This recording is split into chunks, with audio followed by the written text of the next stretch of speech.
Actuellement, il se déroule une affaire majeure à travers l'Afrique de l'Ouest, et c'est quelque chose qui préoccupe beaucoup de monde, surtout ici au Nigeria. L'histoire qui fait grand bruit concerne 11 soldats nigérians qui ont été détenus au Burkina Faso après que leur avion a effectué un atterrissage d'urgence dans l'espace aérien du pays.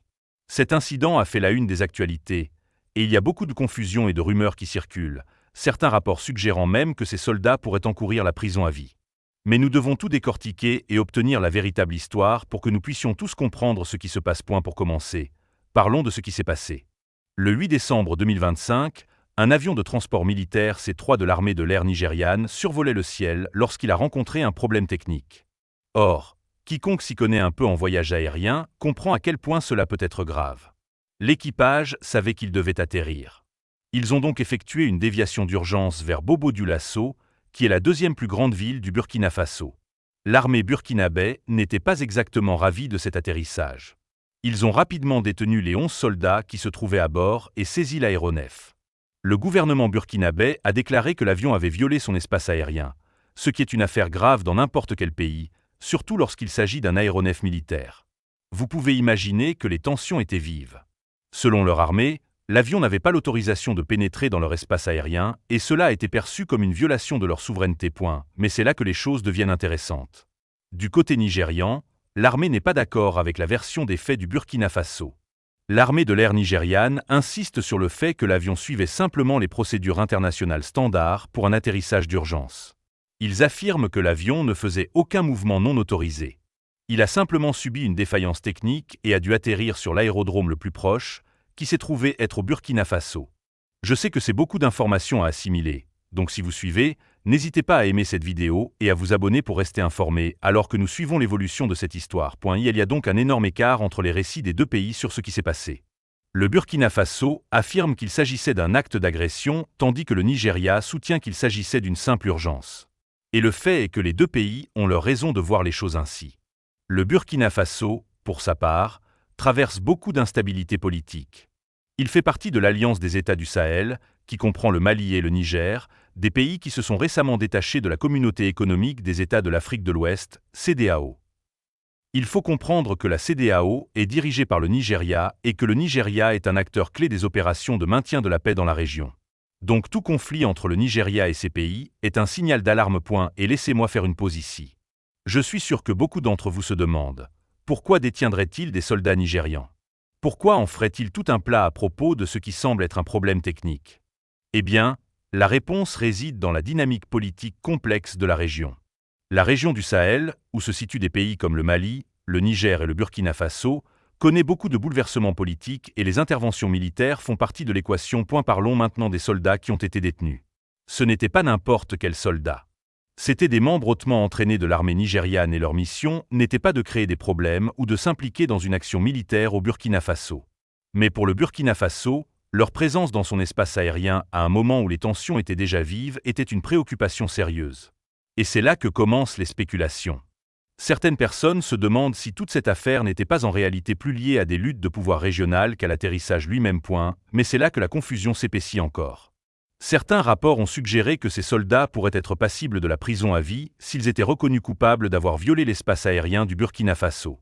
C'est une accusation assez lourde à lancer. Et si vous êtes comme moi, vous pensez probablement la prison à vie pour un atterrissage causé par un problème technique. À ce stade, je dois vous dire, ne tirez pas de conclusions hâtives. L'idée d'une peine de prison à vie n'a été confirmée par personne officiellement. En fait, des mises à jour récentes ont montré que les soldats ont été libérés après quelques jours de négociations. Oui, ils ont été détenus, mais ils n'ont pas été condamnés et ils ne sont pas restés longtemps en prison. Ils ont été autorisés à retourner au Nigeria.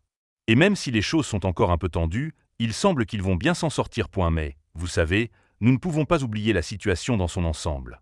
Le fait que le Burkina Faso ait détenu des soldats nigérians et ait fait tout un plat de la violation de l'espace aérien montre à quel point les relations sont fragiles dans la région en ce moment. Le Burkina Faso, le Mali et le Niger font tous partie d'une alliance militaire distincte de la CEDEAO. Et le Nigeria, en tant que membre de la CEDEAO, joue un rôle énorme pour tenter de stabiliser la région. Donc, quand quelque chose comme ça arrive, un avion militaire atterrissant dans l'espace aérien d'un pays allié, ce n'est pas seulement l'incident en soi, mais aussi le message politique qu'il envoie. Le Nigeria a essayé d'être diplomatique à propos de la situation. L'armée de l'air nigériane a clairement indiqué qu'elle n'allait pas escalader les choses. Ils ne veulent pas en faire un problème politique. Mais le fait que le Burkina Faso ait détenu les soldats est tout de même un sujet de discussion, car cela soulève des questions sur la stabilité régionale. Cela vous amène aussi à vous demander quelle est la suite pour la CEDEAO. Qu'est-ce que cela signifie pour l'avenir de la coopération entre les pays d'Afrique de l'Ouest? Si des pays comme le Burkina Faso s'éloignent de la CEDEAO et s'alignent sur d'autres puissances dans la région, qu'est-ce que cela signifie pour la situation sécuritaire dans des endroits comme le Nigeria? Et si nous parlons du rôle du Nigeria dans tout cela, une chose est claire. Le Nigeria s'en tient à son approche diplomatique. Il n'essaie pas d'escalader davantage la situation et veulent s'assurer qu'il y ait une résolution pacifique. Mais on ne peut nier que les tensions dans la région sont plus élevées que jamais. Les alliances militaires évoluent et le Nigeria doit garder les yeux ouverts. Donc, c'est l'essentiel de ce qui se passe. Les 11 soldats nigérians détenus au Burkina Faso ont été libérés. Mais l'histoire ne s'arrête pas là. La région est toujours très nerveuse et les enjeux politiques sont élevés.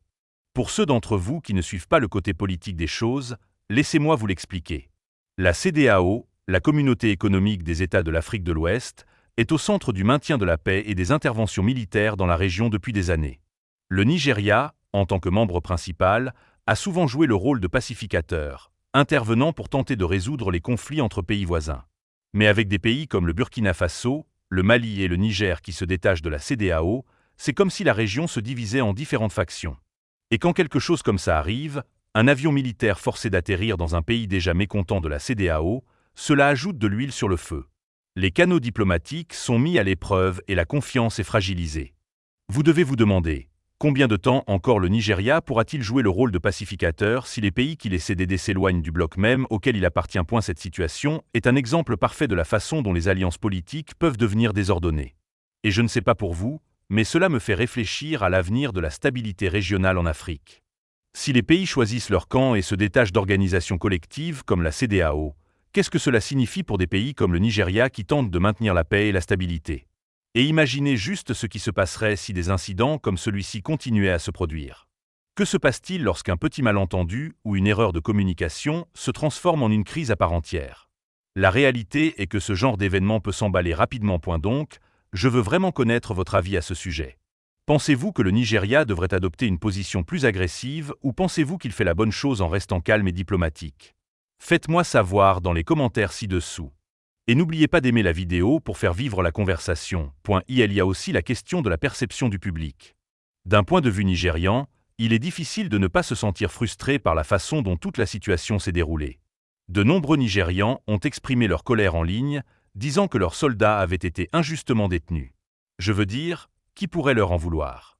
Si on y réfléchit, ces soldats étaient en mission de routine et maintenant ils sont traités comme s'ils étaient en tort. C'est frustrant pour le peuple nigérian, surtout quand il croit que son armée fait simplement son travail. En même temps, nous devons aussi voir les choses du côté du Burkina Faso. Ils ont leurs propres préoccupations. Concernant la présence militaire étrangère dans leur espace aérien, surtout à un moment où leur pays traverse tant de défis internes.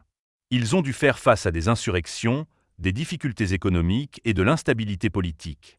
Il n'est donc pas surprenant qu'ils puissent adopter une position très stricte sur les mouvements militaires dans leur ciel. Mais comme je l'ai mentionné plus tôt, cet incident va au-delà des simples soldats nigérians. Il s'agit de la situation dans son ensemble. Les alliances régionales évoluent et les opérations militaires deviennent plus compliquées.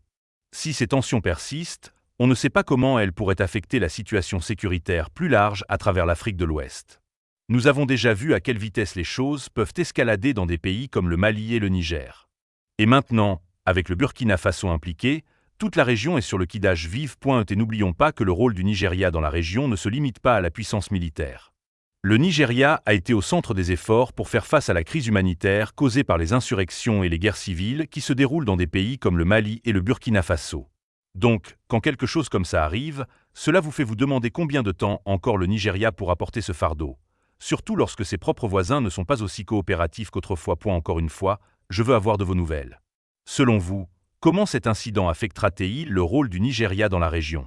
Le Nigeria est-il toujours en position d'influence? Ou pensez-vous que le pouvoir du pays commence à décliner avec l'émergence de ces alliances alternatives?